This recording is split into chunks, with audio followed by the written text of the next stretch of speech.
like you guys know, most of you are only here for a few weeks, so the course that I'm teaching is 12 weeks, so all of you will get bits and pieces of it.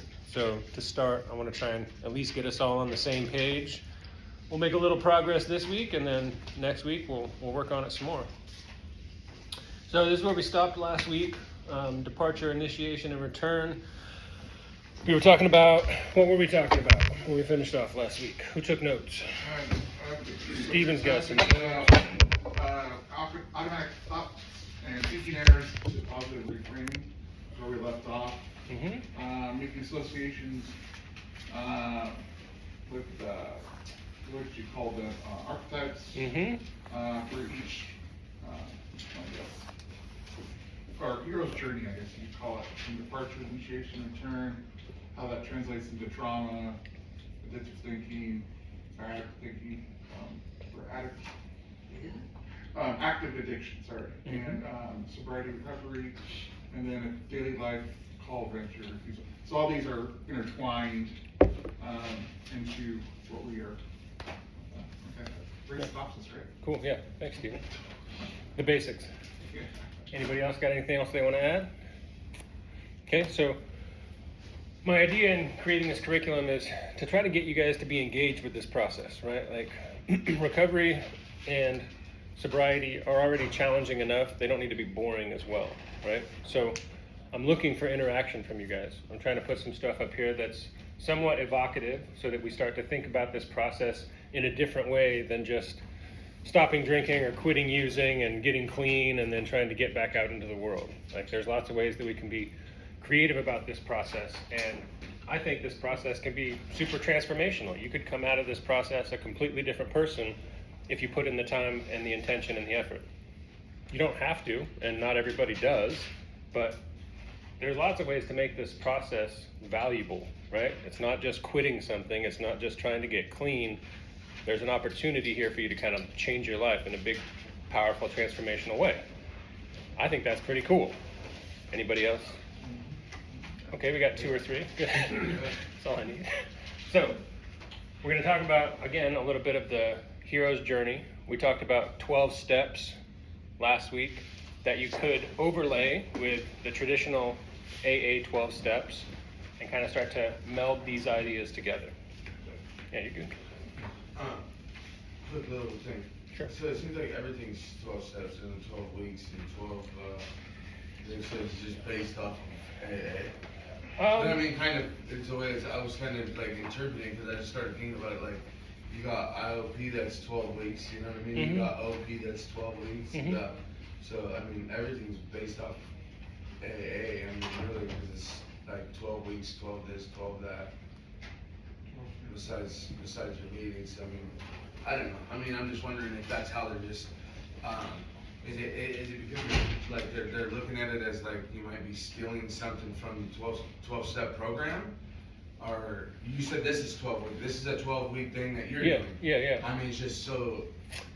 I mean, everything in recovery is based off of 12 weeks? Yeah, so there's a lot of, it's a complex answer, but I'll give you a couple ideas that I know about. Okay. So AA was kind of like the first established, like, rigorous recovery program. So Yeah. it did lay the foundation for Yeah, kind of yeah. everything that came after that. Second thing is, as far as like evidence-based treatments go, 90 days is sort of like a gold standard. Meaning like, if you want to change a habit, anything, Yeah. it takes that long for you to kind of get rid of the old habit, get into a rhythm and a routine of a new habit, and then establish that as new behavior. Okay. So 12 weeks, right, is about 3 months, Okay. right? So it's just kind of like a template that we use. It's not hard and fast. It doesn't have to be 12 is the number that has to happen. I was just curious to that. Yes, yeah, and it's a great question. And Yeah. go ahead, sir. Let's say it was an add-on too, is that, because this isn't so different than any other treatment center too. Like, it's kind of like and it could be federal, state, county, it's a way to do their, Funding. aggravates and, you know, their, what else do we call it? Well, I think, are you talking about insurance? Is that where you're going Well, with yeah, this? for everything. Yeah. I mean, there's kind of a reason why everybody kind of follows this path. Yeah, exactly. So that was going to be my last point. With their little spin on it. Yeah, exactly. My last point is that as far as treatment and recovery are concerned, there has to be some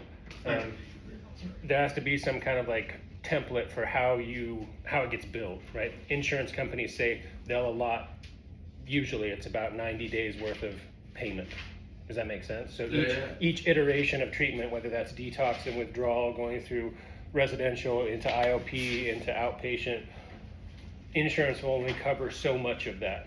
So we can't really. So many times in one Yeah, exactly. So that also impacts the kind of programs that we can utilize in Now, recovery. you guys get paid for the whole thing at first? Like, are they paying it from the insurance, or they paying, I mean, just asking, this is, I mean, are they giving them a payment all in one chunk? Or are they making sure that they stay the whole time, or is it based off of how many days you stay? I mean, Yeah. I'm just curious, Yeah, you know? we're gonna spend about 2 more minutes on this, Okay, just so yeah. you can get the answer, but Yeah. it's done basically 2 ways. Either you private pay, like you fund it yourself in some way, or you come here and you say, this is the treatment I want, this is the insurance I have, and then we try to make those things match up. Okay. So there's lots of different ways it can go, but basically, like, as long as you're here, your insurance needs to be like updated and regular. Yeah. Does that make sense? Did I answer your question? No, it is. A little off topic, but yeah. Yeah. And I also would say, research the 12 thing.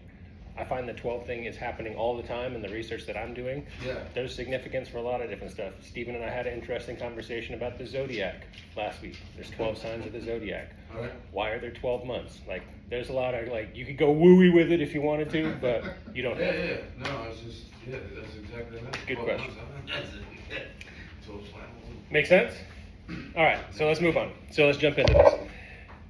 So I want to set this up because I want you guys to start thinking about how you are navigating your personal journey and where you are in this journey currently, right?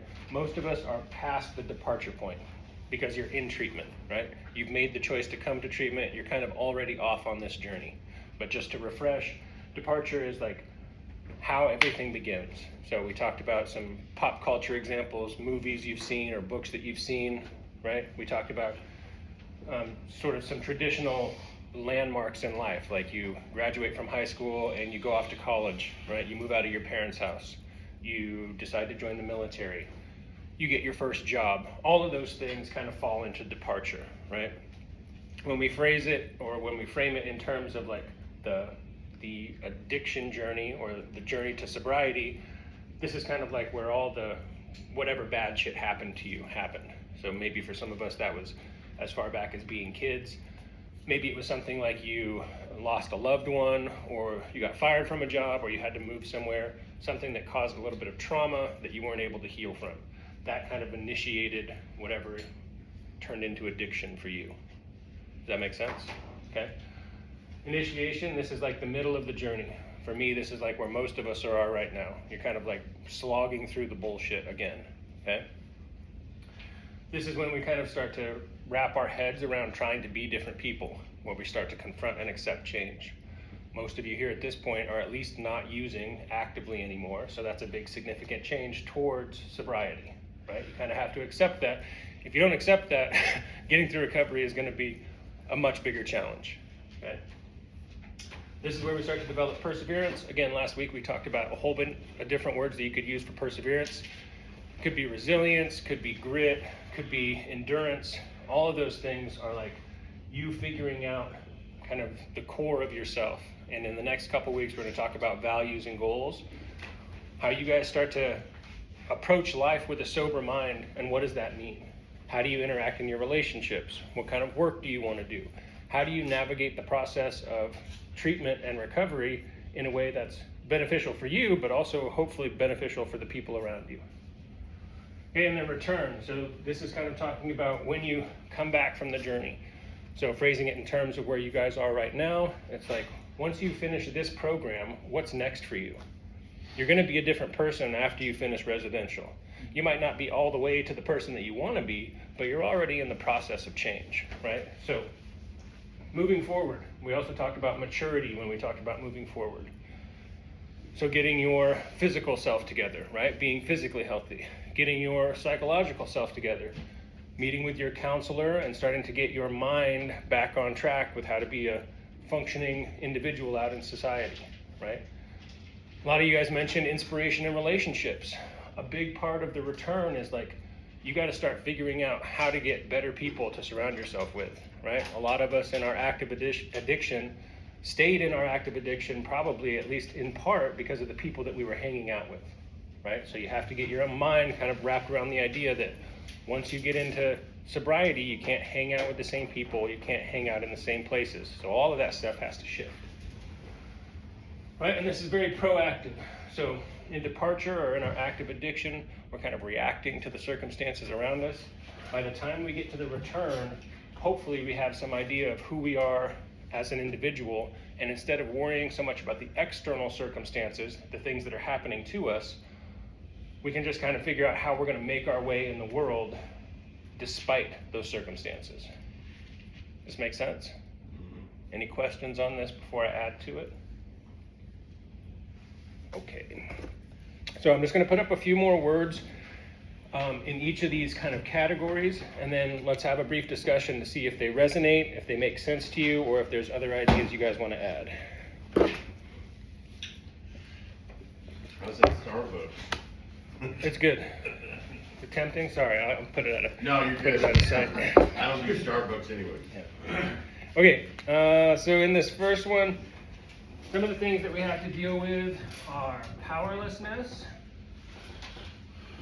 And again, you guys can write all these down if you want to. If you don't want to, that's fine too. Dysregulation.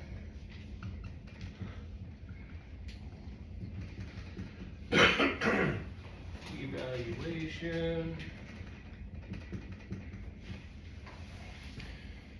And disconnection.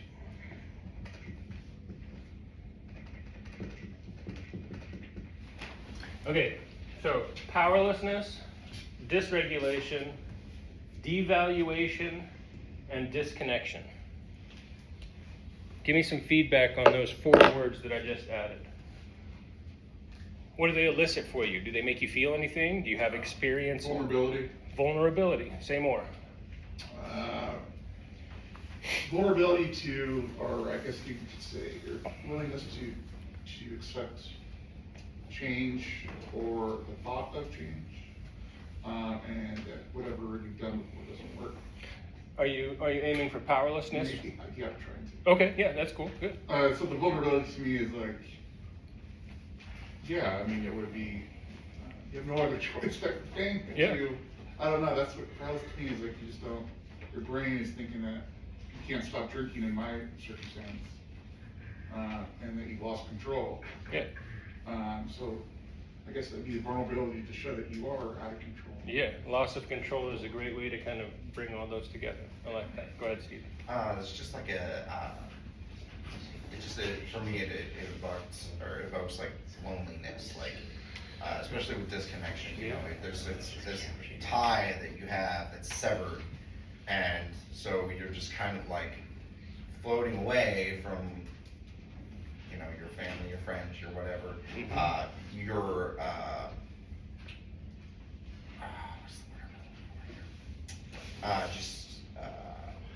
your life, I guess, more than anything. Especially, I mean, all these just make me feel like, just, Yeah. you know? Yeah, isolation is definitely something that would be part of departure, right? We often talk about like the hero's journey being something that you at least initiate on your own, right? You go off by yourself. We talked about Lord of the Rings and Matrix and all of those things. The hero definitely starts this journey by himself and isolated. Good. Anything else on these? They all make me feel like I felt before I went to detox. Yeah, for sure. So you're familiar with all of these feelings. Yeah, I think all of us are, right? These are definitely pretty consistent parts about being in active addiction. Tell me your name again, sir. That's it? Josh. What's your name? Oh, Josh. Josh. Thank you. He's like, no. I was gonna say, you don't have to, I guess, but, Deregulated. okay, Josh. Okay, yeah, so, yeah, a couple of these I want to pay attention to just because we're going to come back to them as kind of themes in the next couple weeks. Dysregulation and disconnection, right? Devaluation is like obviously a very personal kind of thing, right? You may have some shame or some guilt around either your active addiction or the thing that happened before you got into active addiction. Dysregulation and disconnection, right? These are kind of talking about how we interact with other people as we move through sobriety, right? Dysregulation kind of, it doesn't always have to, but it really kind of references your emotional state, right? Your ability to interact with a distressing situation, and instead of it dysregulating you and you having some kind of reaction, right? You're getting to a point where you can recognize that you're going to be dysregulated or triggered, and then you have some skills or tools to help you navigate that in a positive way, right? Instead of just being able to punch a hole in the wall every time you get pissed at something. Right, and then obviously disconnection, moving from this place where you're kind of navigating sobriety by yourself. Hopefully once you get through part of this, you get back out in the world and you establish or reestablish connection with your family, find a new social group, get involved with a meeting. There's lots of ways that you guys can surround yourselves with support once you're moving through this process. Anything else on those? All right, next group.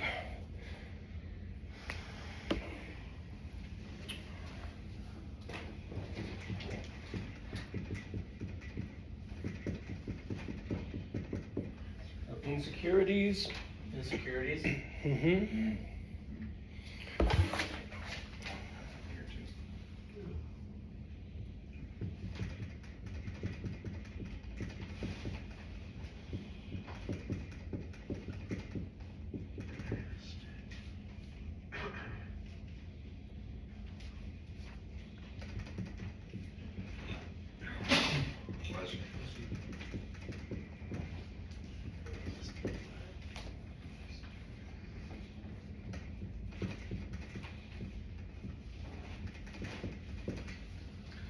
What's the realistic one? Realistic and sensible.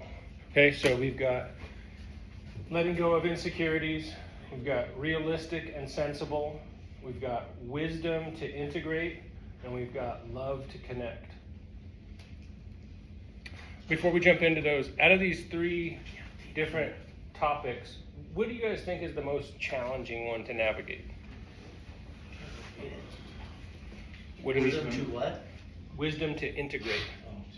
Yeah, that'd be mine. Love to connect. Love to connect. Hate everything you do. Like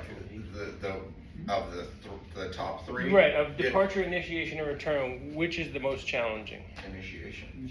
Right.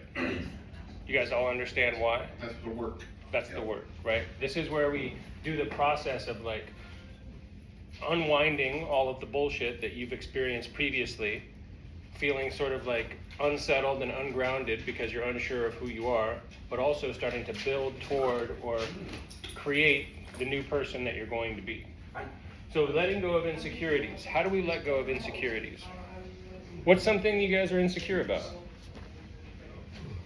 Mine's a little bit of my weight sometimes. You know, when I pull my shirt off or something out of the water. Yeah, so what's the other side of that? So The other instead of side being... is do some work and lose some weight. Yeah, good, exactly. So you know that you're insecure about how your body looks or feels, but you could also exercise, and that'd be a way to change that. Yeah. Yeah, cool, good. What else? Confidence growing, whether mental state, Cool. mental health, Yep. So then what's something that you can do to... therapy, counseling, interacting with the group, Yeah, awesome. all that stuff. Yep, good deal. Mine would be coming back to Lifeline again, such a short period of time. Yeah, so say more. So insecure about having to come back to treatment. Yeah, just facing the problem, facing the relapse, facing all, And also recognizing that you know where to get help and taking advantage of that. Yeah, for sure. Yeah, thanks. We Tyler. program. Say it again. We program. Weed? It's a we program. Oh, weed. Yeah, Yes. weed. Yes. Not Not the like weed. the Not weed. weed. No, not weed. The weed. We're not lost on the weed. Okay. I've talked about it before, but realistic and sensible is just kind of referencing the way that your, what do you got? You good? Your sensible mind comes back to the world, right? In active addiction, right? You're actually kind of running from reality. You're trying to numb yourself out. You're trying to distract yourself from something distressing. You're not really interacting with reality very much at all. Coming into treatment, getting sober, starting to like have a clear mind and be able to process the world around you. So when I say realistic and sensible, that's a very individual thing, right? What makes sense for you? As you're going through treatment, what are some things that didn't make sense previously that hopefully either make sense now or will make sense in the future? What's that? Oh, sorry, I was writing some of this stuff down. That's okay. So, I got one. in active addiction, there were things that made sense for you, Yeah. but they weren't sensible, right? Yeah. So now coming into sobriety, getting through recovery, what are some things that didn't make sense, but now you want to make sense in the future? Go. Got it. I would say, reaching out, making the calls, making the calls to the positive people instead of the negative people. Okay, so in your active use or addiction, the thing that made sense was to call your dealer, Yeah. right? And that was the thing that would give you some kind of sense of relief. Yeah. And instead now in active recovery, who are you gonna call? Call the positive people. that do Thank it. you, good job. Yeah. Go ahead. Calling the positive people who are actually doing the work. Right, you know. right, so maybe a sponsor, maybe a Yeah. mentor. Yeah, cool, good. Go ahead, Marty. Go ahead, Popo. Your environment, Sure. like, plays a part. Things make sense, being in the scene or being in out, Yep. doing stuff that Yep. wasn't, you shouldn't be doing. Yep, And then, now that you're in recovery or know better, not to be in those environments. yeah, exactly. Nice. So, self-awareness. Self-awareness is a huge part of it, for sure. Let's get Marty real quick, I'll come back to you, Justin. Just knowing there's other ways to deal with problems, like Yeah. instead of doing drugs and numbing it, Coping mechanisms. coping Yeah. skills, stuff like that, there are coping skills that you could actually use. Absolutely. I was completely oblivious to, Yep. you know? Yeah. Now I'm learning those coping skills. Yeah, for me, I think that's one of the most important parts about recovery, right? Is being exposed to a whole bunch of new skills or tools or ideas that you didn't previously understand and how to use those to make your life better through the process of treatment. Right now, one of my biggest insecurities is like paying my finances, making sure I Yeah, have a place to go and all my bills are paid. Mm-hmm. That's a big stress and insecurity I got right now. Mm-hmm. And also a cool part about treatment where we can kind of give you that wraparound service where we get you hopefully into a job, hopefully into housing, hopefully connected with other services. So another good reason why treatment can help you kind of move through that process. Yep. Go ahead, sir. I mean, my addiction goes all the way into stealing things. I mean, being sober. I've been sober where I've sat there and stole to make things work so my kids had a house or whatever. Mm-hmm. So like, and then going from that to like maybe just giving back to the community. Mm-hmm. I mean, trying to make things right. You know what I mean? It isn't right that I took things while I was. You know what I mean? But at least asking for forgiveness, I guess, and then paying back for what I can when I started working again or something. You know? I got my mind a little bit more right. Yeah, Because absolutely. there's been times where I was, you know what I mean, like bills were due and like I wasn't drinking or using, but I still had to come up with money or it was the eviction time. So I was like, well, what do I do? For sure. I snapped back into my old way. So I don't know. That's just one way to look at it, I guess, for me. Yeah, absolutely. Yeah, so you guys, and again, you can phrase it however you want to. Again, you're just trying to wrap your head around reality and try to figure out how to do that in a way that feels positive and good. It doesn't feel destructive. Okay, wisdom to integrate. Wisdom is an important word. We'll come back to that too. You guys understand the difference between wisdom and knowledge? Experience. Yeah. So knowledge is just like you know stuff, and knowing stuff is great, right? Wisdom is the application of knowledge, right? If you can learn something, then you can apply it to your life and see some kind of positive benefit. That's the difference between wisdom and knowledge. So a lot of us might, especially, how many people have been through treatment more than one time? So you guys know the thing. You've done the worksheets, you've sat through the classes, you've had conversations. None of us don't know how to get sober, right? All of us are aware of the process and how to do it.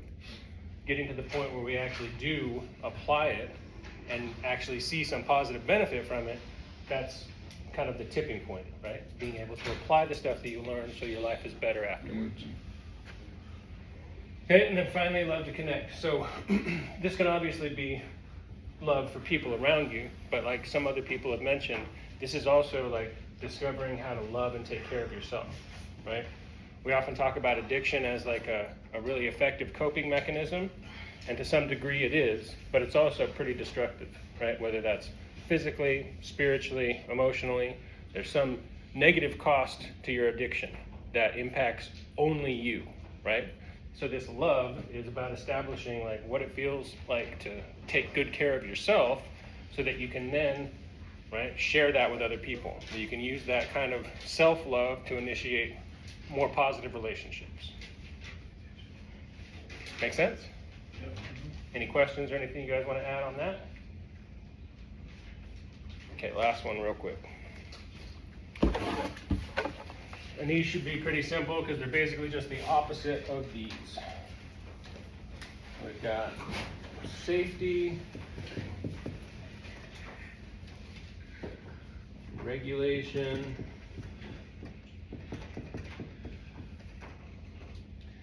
integration,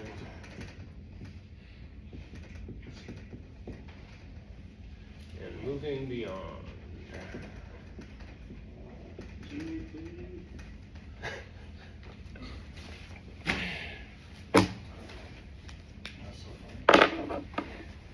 All right, safety should be pretty obvious. Let's say more about safety. What does safety mean for you guys? Usually somebody farted. Security. Get out. All right. Outside, Poop jokes in the morning. Come on. So say more about security. So what? Security, I don't know if security is really fits, to be honest. Okay. Having some boundaries. Having some boundaries. Yeah, it gives you safety. So what's a boundary that keeps you safe, Justin? Being aware of my surroundings. You know what I mean? I guess, and first and foremost, people that are using. You know what I mean? Let Yes. alone that I need to keep myself away from people like that. Cause, I mean, like a hi and goodbye can be a type of thing. You know, just without having to show disrespect or anything else. Like, hey, bro, how's it going? You know what I mean? And then keep pushing. Hey, bro, everything works out for you. I don't know, in a sense. Because if I don't do that, I end up tendency of, let me get your number. Really, should I be getting the number? Because then I'm starting that initiation of relapse coming along. Yeah. Yeah. Go ahead. For me, a big one is, kind of like what Justin was saying, but like location. I moved away from the areas where I had the most usage in my addiction. Mm-hmm. And with that, coming to Portland, the only people I knew were in recovery. So like, changing my location gave me the safety to like progress further along the recovery. Yeah, for sure. Steven? Security. So I'm no longer insecure about who I am. I'm now secure, confident, Yeah, nice. in a healthy way. Yeah, for sure. Not So overly confident, but confident. And that gives me my mental capacity of being safe. Mhm. To have that secure in what I am, in my program, or whatever it may be for a healthier life. Mm-hmm. And that's what I was kind of hinting at, is that this kind of idea around safety can be, you know, external to yourself, where it's like, yeah, you want to have a job that pays, you know, well enough. You want to have a place where you can sleep every night that, you know, feels safe. But also this is all of the like psychological and emotional stuff, right? By the time we get to the return, by the time you guys are out of here, there'll be some improvement in how you think about yourself, how you think about the process of both addiction and recovery, how you think about relationships. That safety, like Stephen was talking about, should be like part of your mindset now. It should have shifted your perspective, right? Like being in a place like this, you don't need to hoard things. You have basic needs provided for you, right? And that's different than being houseless. That's different being on the street, where it's like you gotta get the things that you can get, and you gotta hold on to them, and you gotta make sure you got them so nobody else has them, right? It's a different perspective. It's a different way of looking at the world. Go ahead, sir. Yeah, I was gonna say the same thing.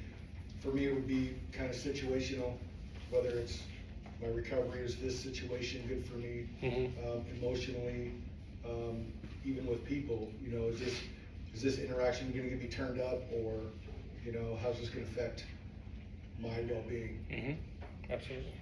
Go ahead, Marty. Somebody who's self-control, kind of fits under safety for me, no matter what.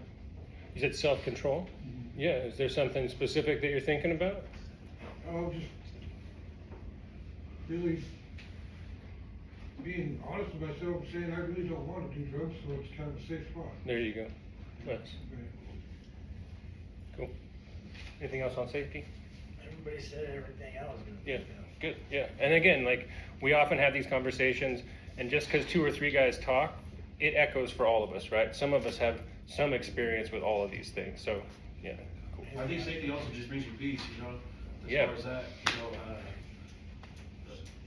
the other side of that is chaos, you know. Yeah, exactly. It can be really chaotic, but then having safety and being secure, you're at peace. Yeah, I think peace is a great word for any part of the return, right? There should be some kind of settling as you get into that end process. Yeah, for sure. And again, like regulation, same kind of idea, right? Instead of being dysregulated, instead of being chaotic, you have some kind of idea about how to regulate your emotions, or at least how to respond appropriately to things, right? I think sometimes when we talk about regulation, especially dudes, we get this idea of like, oh, I'm just gonna be stoic, and I've regulated every emotion, and I don't feel anything. And that's not what I'm talking about, right? Regulation is the ability to perceive how other people are acting in a way that is correct, right? You can tell when somebody's angry versus when somebody's happy. But then it's also kind of modulating your response to things, right? There's nothing wrong with being angry, but there is something wrong with being angry and physically harming someone instead of being able to channel that anger in another direction. Nothing wrong with being sad and grieving. We should cry. There's lots of things in life that cause that emotion. It can be negative if you choose to self-harm, or you choose to turn to an addiction to seek relief, right? Instead of just owning that grief is part of life, feeling those feelings and understanding where they come from, integrating them, processing them, and getting on with your life. You guys understand the difference? I don't mean regulating in the sense that you're not allowed to feel anything. In fact, it's the opposite. I would encourage you to start feeling all of those things, but understand how to navigate them in a way that at least isn't destructive, right? May not always be beneficial, but at least doesn't cause harm. Yep. Okay, and again, same idea with integration, right? Anything that was bullshit in the past, anything that was harmful or distressing, right? We have this trajectory of focusing on the bad shit, right? Integration is about bringing all of that stuff to the present, and instead of focusing on the bad things that happened to you, now your trajectory and your viewpoint shift, and you focus on the skills and the tools that allow you to continue living having had those negative experiences. Say it again. Navigating. So I got a question. Sure. So pretty much who you surround yourself with is gonna lead you in one of those directions, right? I think I believe that, yeah. But like if you reach out to the newcomer, as long as you have more people that are doing the right thing, then, you know, someone who's more vulnerable, then you should be good. Something like that. So here's what I'll say. I think for me during the process of recovery, I tried to have interactions with guys on both ends, right? If I was in the middle here, if I was in initiation, I wanted to try and hook up with some guys who were just getting into the process, right? As a way of, like we talked about earlier, sort of paying that back maybe. Yeah. But I also definitely needed to have dudes who were already in sobriety, who were mentors, who were checking up on me, who, I mean, nobody has their shit together, but these guys had their stuff more together. Yeah. Right? You know what I mean? Yeah. So it's not, again, it's important to kind of play the spectrum a little bit, right? Okay. And to your point, yeah, you're not gonna go and hang out with the guys that you used to hang out with. We know that that's not gonna work out. But you, like Justin was saying, you walk by them on the street, you dap them up and just be like, bro, I hope you're doing well, high five, I gotta keep going, Yeah. right? There's nothing wrong with that. Yeah, but understanding that you can't be back in the same spot that you came from. Yeah, and just not disrespecting, because then it's like, Yeah. hey, like my church, they want to see you doing good, but never better than somebody else. Right. You know what I mean? And, Right. that's the truth with people with addiction. You know what I mean? Yeah. That, I mean, a lot of them like want to see you do good if you have those solid people, and then sometimes they have the, I mean, I don't know, really solid. with you guys. Well, that's when the boundaries come into play though, too. Yeah, for sure. Setting those boundaries. For sure. Cause yeah, you can check in, but also I can't hang out with you like that. Yeah. At that level. Yeah, exactly. I know where that's gonna lead. And this is a conversation that often comes up when the people that we interact with are our family members, right? Or people who are super close to us, who maybe are still in active addiction themselves, or maybe in some way, contributing to other people's addiction. There's lots of ways to think about that. Yeah. And it's okay to love those people. It's okay to keep those people in your lives to the degree. Yeah, I mean, exactly. To the degree that it's at a distance that doesn't negatively impact you, right? Like, if they're pulling you back down, there's this great analogy. Can somebody volunteer? Somebody want to do a quick exercise with me? You hardly volunteer. Come on, Earl. It's real quick. It's real quick. Just stand up on the chair for me, real quick. Stand up on the chair. So check this out, right? Earl's a big, strong dude. No, I'm not. You are. Come on. You are Pick me now. up. Pick me up. Pick you up. Pick me up. Right? But look, it's easy for me, right? Yeah. It's always easier for somebody to pull someone else down. Oh, Right? Sit down. You don't want to be What pulled if you're not intending to do that though? Yeah, and intention. Does that keep the person who's bigger to be bigger? Yeah, for sure. And that it simplifies the point. Okay. But you guys understand, right? Even if there were 3 guys up here who all had their shit together, it's going to be challenging for them to pull me up. I have to make the choice that I want to move towards that direction for it to be effective. You guys understand? Yeah, disingenuous, but okay. It's simple. It simplifies it. Yeah, it simplifies it. Well, that's what I don't like, is the disingenuous, which is being, disingenuous. When, I mean, from their heart, they're sincere, but, oh, you're doing such a great job, I mean, to a point where that becomes like a negative to me. Well, and maybe, yeah, and maybe the thing we're talking about is the difference between people's words and their actions, Yeah. right? Because people can say a lot of things, and if people are saying a lot of things but not acting in a way that coincides with the way they Right. talk, that's also a red flag, right? Condescending. Condescending, yeah, that's still harmful, right? If they're not actively supporting you, if they're not actively participating in your recovery, it's still a red flag. Still chip on the shoulder. So all of that to say, like, this is what the moving beyond is talking about, right? However you guys want to phrase that, however you want to think about it. Definitely the people and places that you used to be, you need to move beyond those. But again, thinking about emotionally, psychologically, how your relationships function, like your mindset needs to shift. Your perspective needs to be different. The way that you look at and interact with the world has to change. You guys understand? Some of these things can be optional, but most of them are not.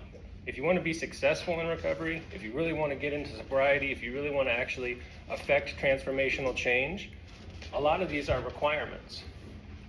And what I observe is that a lot of people try to piecemeal these apart, right? Maybe they take one from here and one from here and one from here, and they're like, I got it. I just need those 3. Yeah, it's like you can start out that way, and this could be overwhelming, right? There's a lot of stuff going on here. It can be challenging, but the curiosity to keep digging a little bit deeper, to keep being curious about navigating this process requires you to kind of think about all of this stuff. Make sense? Yeah. Any questions? If you want to write this down, I'll give you 1 minute to write down anything on this board. Yeah. Then I'm going to add something and we'll take our break.